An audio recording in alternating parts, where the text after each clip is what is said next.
What's going on, YouTube? This is SG1 Sports, and you're watching our SEC football channel. Quarterback controversy on a Rocky Top. Mark Rogers TV, the voice of college football, breaking down the Vols. We got Wes Rucker on the line. He's at Go Vols 247 Sports. Wes, we appreciate you stopping by and breaking down the Tennessee 2-2 situation with Alabama coming to town.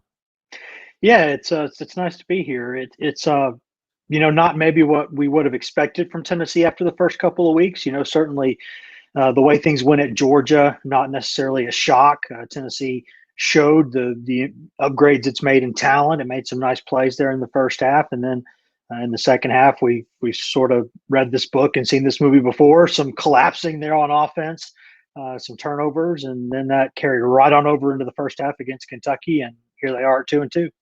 Well, you make a good point, because while Vols fans are mostly disgruntled right now at 2-2, all we have to do is go back 9 days to halftime of that Georgia game, and there's a Tennessee lead, and things are looking good at 2-0 and possibly pulling off a major upset against Georgia. Now it's gone south since then, as Georgia's superior roster took over in the second half, and then this nightmare against Kentucky. So let's get to that in regards to the quarterback situation, because that's what everyone's talking about. 34-7.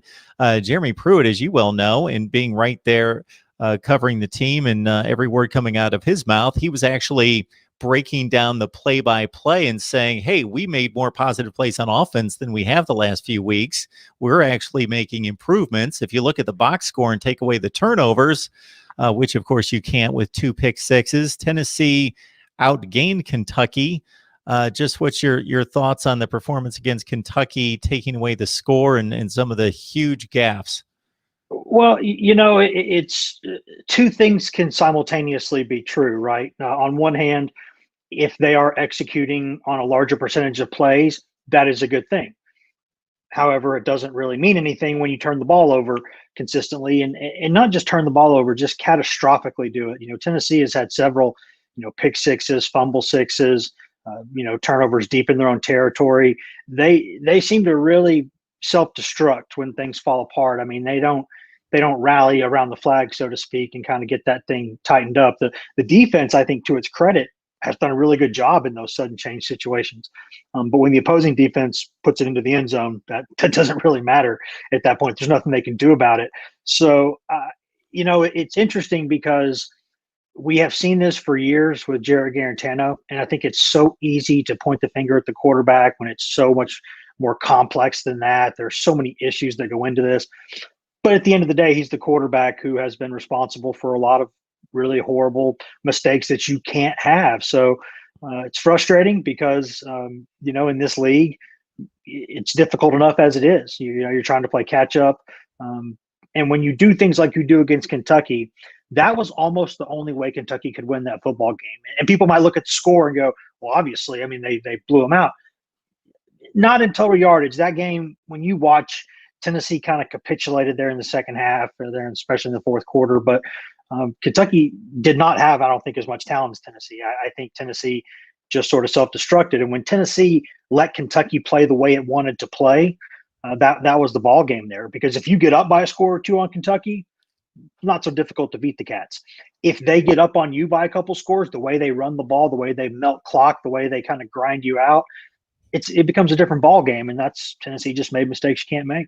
Yeah, Terry Wilson going 12 of 15 for 100 yards is pretty much the Kentucky blueprint for the way they want to play offensive football. We got Wes Rucker on the line talking Tennessee. Go Vols 247, and Tennessee's at 2-2 with Alabama coming to town. So in my outside perspective in watching Tennessee play anywhere between 6 and 10 times per year, Guarantano has been in a situation where the offensive line has really not helped him out in the early portion of his career. But we came into this season expecting Tennessee to field one of the better offensive lines in the SEC. Do you think that the line has played up to expectations? It absolutely has not. When you look at running the ball, I think with the exception of the Georgia game, and that Georgia defense is pretty ridiculous. So you're just going to have days like that. But the run blocking in general this season, I think, has been okay. The issue's been pass protection. Tennessee's went into the season and you say, okay, that offensive line, you've got a 6th-year solid senior in Brandon Kennedy right there in the middle at center, and then he's flanked by 4 5-star prospects, 2 on either side of him. That looks pretty good, right? The problem has been it just has not been put together. That Wanye Morris had to go into contact tracing quarantine twice in preseason camp, missed 28 days, and that's a preseason All-SEC left tackle. And he's been trying to play catch up ever since. And then he got dinged up against the past couple of weeks, and he hadn't quite been the same. Darnell Wright at right tackle has struggled. They've moved him to guard tackle. He's more of a guard naturally. The biggest issue that I see is pass protection at the tackle spots. I think kind of box to box there, guard to guard in that guard box, they're okay. They could be better, but they're okay there. Trey Smith and Cade Mays, those guys are going to get paid a lot of money to play this game in the future. Those are good players. They got to get better at tackle. That's right now where, and they've had to slide Mace out there some. Jameer Johnson's been hurt. He hadn't been out there.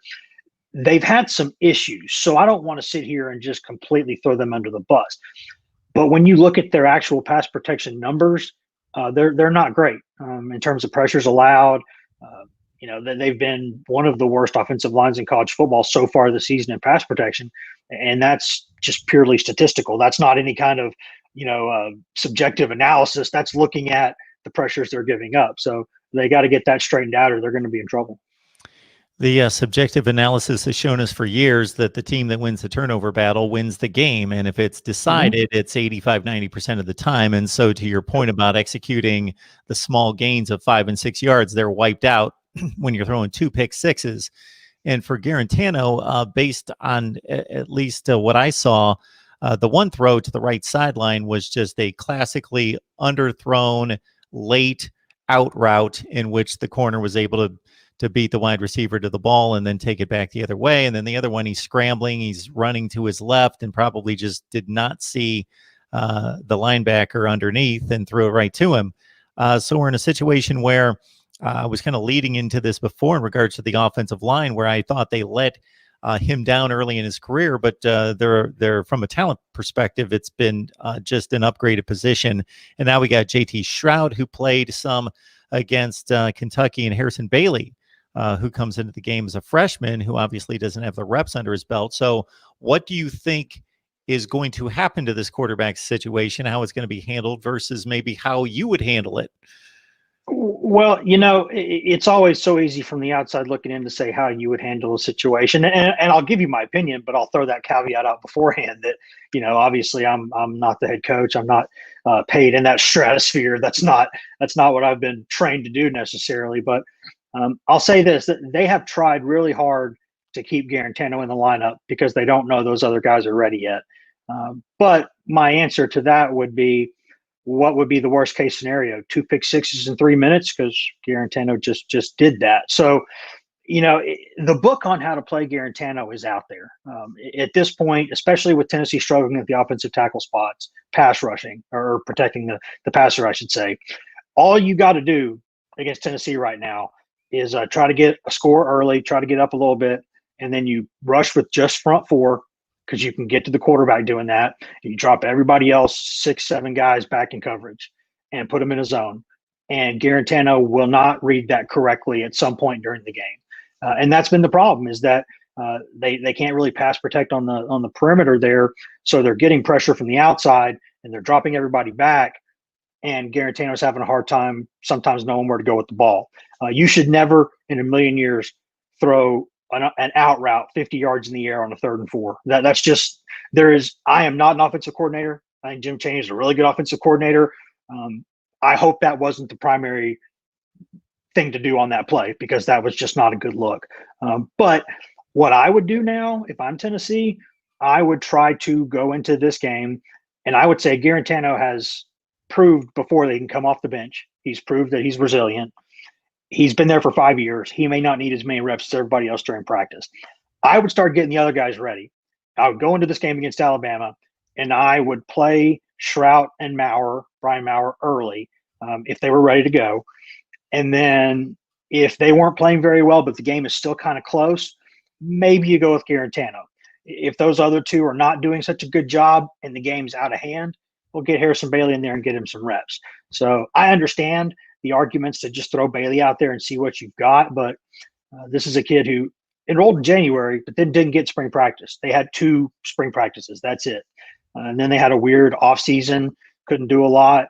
And then he had to go into contact tracing protocol during camp. So he missed a couple of weeks there, and they're trying to get everybody else ready for the season. He's not getting a lot of reps. So it's not anywhere near what you would normally have for a true freshman in terms of being ready to go. So I don't know that I would throw him to the wolves against Bama. I don't think you play in fear. I don't think you coach in fear, but I think you got to be smart about it. I don't know if I would do that. The problem is if they put Guarantano back out there, people have tried really hard. This fan base has tried really, really hard. They've been, I don't want to say patient, but they've been understanding.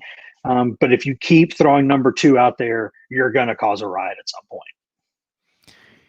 Yeah, and I was remiss in not mentioning Maurer, who's received time and then some spot work in the past. The quarterback and the coach always get the credit and the blame. But in this case, there's also talk about Chris Winkie shouldering some blame as not developing the quarterback position. Your thoughts in that area? Sure. I mean, I think that I wrote in a column over the weekend that, you know, me and my wife, like we're dog people, we're animal people, right? If you got a puppy and he's kind of chewing on some tennis shoes, he's peeing on the carpet, that's a puppy being a puppy, right? That happens. We've all been there.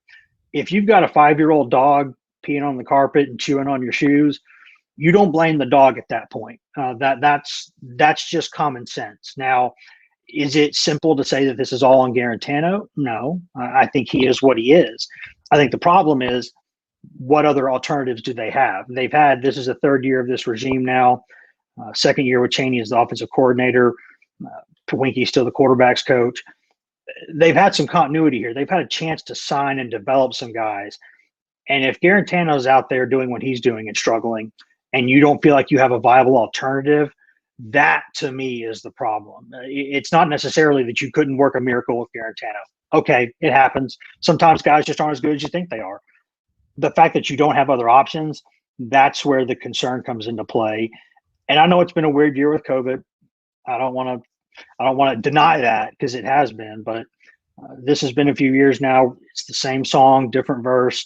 At some point, they're going to have to get better at the quarterback spot, or you're going to have to look at the people coaching them. That's just the nature of the job. My son's a dog trainer, so he'll appreciate the analogy right there. There you go. Got Tennessee. Well, we have a corgi. We have a corgi right now, so they are incredibly smart and stubborn, and it's fun to try to get them, because they will try, and they're smart, but they're almost too smart. So yeah, we're in that right now. So I got to think, Wes, that Tennessee fans, just like any other college football fans, but especially this fan base, starving for a winner, used to winning long ago, that just the story tradition that's really second in the SEC all time to Alabama. And now it's a situation where we're going on 13 years of really not serious contention. And coming off the big win streak at the end of last year, the bowl win, the comeback against Indiana, and thinking, okay, a game like Alabama is still daunting, but then you get the 2 wins under your belt. And probably 6 quarters ago, Tennessee fans were probably just couldn't wait to get at Alabama. And now It looks like another daunting task. So for you, what does a successful game look like this Saturday? You know, it's tough, because this is Tennessee, and you should not accept mediocrity in general. You know, this is a place to this day where if you do it right, you win big. You know, Nashville's growing all the time, right? You're getting more and more prospects than ever coming out of there. It's the fastest growing major city in the United States. And it's got a little bit of a transient quality like Atlanta does. And you got a lot of transplants in there. So it's not necessarily kids who grew up dreaming of playing in Tennessee in every case. Bottom line, though, is when you add that on top of the tradition and the facilities Tennessee has, and the things they can do for kids, the platform they can give them, you can win big at Tennessee. The problem is a lot of other people around the league are doing their job right now too. And that makes it more difficult, because in this league, when you get behind, it becomes a nightmare, because that is such a fast pace there up front, and it's hard to stay with those guys. And they're not going to slow down to let you catch up, right? That's not how they work. Georgia, Bama, they're hitting it the grindstone every day. They are getting better every day. They're working hard every day, and they're signing recruiting classes that are just ridiculous, if we're being honest. So you have to beat them 364 days a year at first. That's what you have to do. You have to find a way to do everything better than they do to catch up. And Tennessee is having a hard time doing that. Now, Tennessee has made some tangible improvements for sure. There's no question about it. But when you look at this game specifically, you go, man, they got a long way to go still, because you watch Jalen Waddle on film. I joked earlier this week, Tennessee could maybe guard him if they get Spears. Like that's about the only way that you're going to keep that jitterbug from getting by you. I mean, he's just unbelievably quick. Bama's, not a typical just stout Bama defense, but you still got one of the best corners in college football in Surtain, one of the best linebackers in the country in Moses. You got some pretty good players in safety. You got some big, strong linemen up front. They're going to make it difficult for you, even if they're not what they normally are. And that's just the defense. You're gonna have to go score 40 plus points to beat Alabama. I think that offense, Mac Jones is doing his job. Harris and those guys are running hard. Line's doing a great job. The receivers are just ridiculous. I know they had a tight end go down last week, but they got 4 or 5 more of them. That's going to be a game where Tennessee's going to have to score 40 points to even consider winning this game. And I don't know that Tennessee can go score 40 points on a lot of people right now. So if they keep this within a couple scores, I don't want to say it's a moral victory, but it's a sign of progress. Saban's not going to want to rub it in Pruitt's face. He's not like that. He's not going to want to score 60, 70 points in this game and just beat him into the ground. But they're going to go out there and play their game, and you're going to have to try to stop them. And the only pathway I see for Tennessee having any kind of chance in this game is if Tennessee plays out of its mind and Bama turns it over 3 or 4 times. If that happens, okay, maybe you got a game. You get a special team score in there, a defensive score in there, something weird happened like at the beginning of the Georgia game. You get some of those plays, maybe you got a chance, but you just can't have this thing. You can't get behind them, because if you get behind this team, they're just going to suffocate you. That's just what they do. Talking Tennessee, courtesy Wes Rucker, GoVols247.com, one of the respected sites in college athletics. So please check out his work right there. And certainly, Wes, it doesn't help when you get a shakeup in the coaching staff mid-season. So sure, Jimmy Brumbaugh, after 4 years, steps away as defensive line coach. Has the defensive line been a serious issue, or what do you think led to that? I think Pruitt has been pretty upset with the defensive line going back to preseason camp.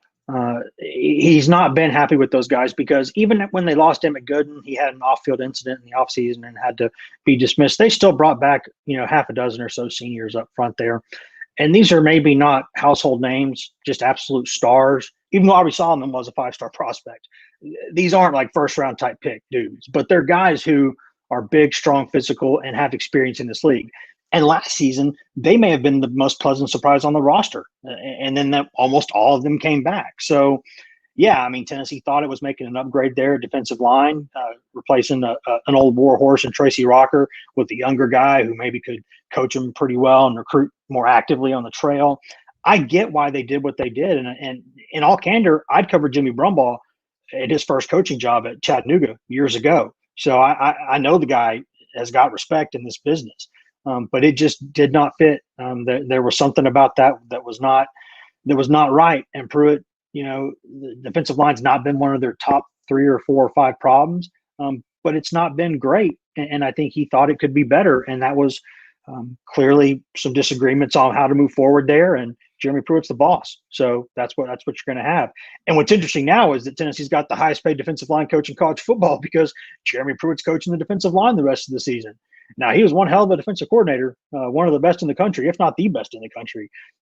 But he's also a guy who kind of cut his teeth being a safeties coach and corners coach and defensive backs coach. And, he can certainly coach any position on the field. That's not an issue, but he's normally their cornerbacks coach. And so now you're taking what was your cornerbacks coach and you're putting him at the defensive line coach. And now the head coach is, instead of unofficially a position coach, officially a position coach. So a lot of his attention is going to be put on that when they've got some other areas that need to be fixed. So it is not ideal. It is not what you want. But that leads me to believe what I've heard, which is that they know this is not what they wanted to do, but they felt they had to do it.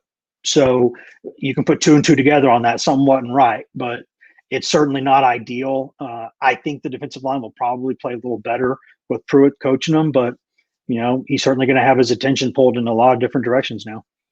Wes Rucker, Go Vols 247. Wes, so much appreciate you stepping on here with us and breaking down the Vols.